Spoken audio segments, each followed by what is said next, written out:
Hello everyone, welcome to my kitchen.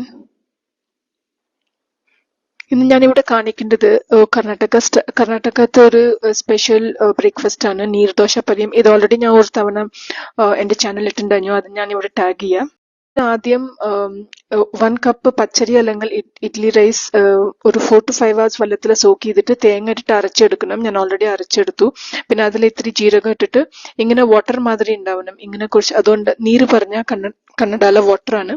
So ഇങ്ങനെ watery മാതിരി ഉണ്ടാവണം ഇതിന്റെ മാവ്.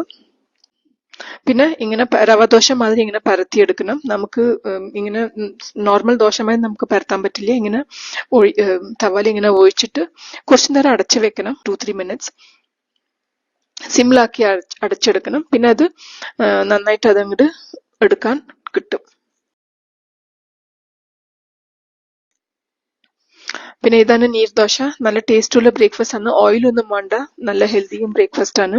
സോ ഇത് നോർമലി ഏതെങ്കിലും ചട്നി, ഞാനിവിടെ പുതിന ചട്നി, പിന്നെ ജിഞ്ചറും പിന്നെ ചില്ലിയും ഒക്കെ ഇട്ടിട്ട് പച്ചമുളക് ഇട്ട് അരച്ചെടുത്തു, താളിച്ചു കഴിഞ്ഞിട്ട് ഞാൻ ഈ ചട്നി വെച്ച് കഴിക്കാൻ വേണമെങ്കിൽ സാമ്പാറും പിന്നെ കർണാടകയിലെ ഈ വെല്ലമും തേങ്ങയും വെച്ചിട്ടൊരു കോമ്പിനേഷൻ ആണ് ഇത് വെച്ച് കഴിക്കുന്നത്. നമ്മൾ ഈ എല്ലടല സ്റ്റഫിംഗ് ഉണ്ടല്ലോ അതുമാതിരി. സോ ഈ വീഡിയോ എല്ലാവർക്കും ഇഷ്ടമായി വിചാരിക്കുന്നു. Please subscribe to my channel. Thank you.